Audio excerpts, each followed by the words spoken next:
Hai guys, Dr. Syazwan sini. So hari ni kita nak bercakap tentang HFMD disease ataupun hand foot mouth disease. So hand foot mouth disease ni adalah sejenis jangkitan virus. Lately ni saya banyak jumpa kes HFMD ni, especially kat kanak-kanak. Tapi yang peliknya ada dewasa pun datang dengan HFMD ni. So kalau dewasa datang, awak kena check something else lah ya.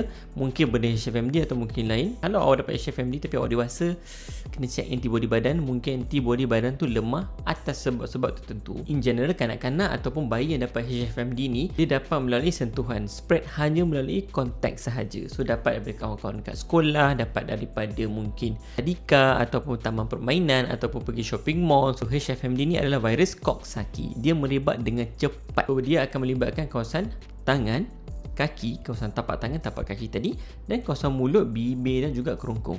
Jadi kalau anak anda tak nak makan, air liur asyik meleleh, buka mulut dia, suluh torchlight, tengok ada ulcer ke tak. Kalau ada, maybe HFMD, dan bawalah jumpa doktor kerana perlukan rawatan segera. Pesakit juga ataupun kanak-kanak ini boleh present dengan demam yang agak tinggi ketaranya, gatal ataupun sakit kat tapak tangan, tapak kaki yang tadi tak nak telan, tak nak makan, tak nak minum air pun sebab sakit. So rawatan kita bagi symptomatic treatment. Demam bagi ubat demam, gatal-gatal atau sakit kita boleh bagi antihistamin. Kalau dia infected kita bagi antibiotics, makan ataupun sapu atau kedua-duanya ikut keperluan. Kita bagi some creams untuk apply kat tapak tangan. Kita boleh bagi gel ataupun oral ulcers punya treatment, spray dekat kawasan mulut untuk relieve the ulcer cepat. Treatment walaupun symptomatic, biasanya HFMD ni akan hilang after day 7 to day 10 lah. So cepat-cepat dapatkan treatment. Sebab apa, bila you pergi dapatkan treatment dan doktor sahkan HFMD, kita akan bagi MC kat anak awak. Sebab anak awak tak bolehlah pergi sekolah, tak boleh pergi sekolah sampai dia completely cure. Alright guys.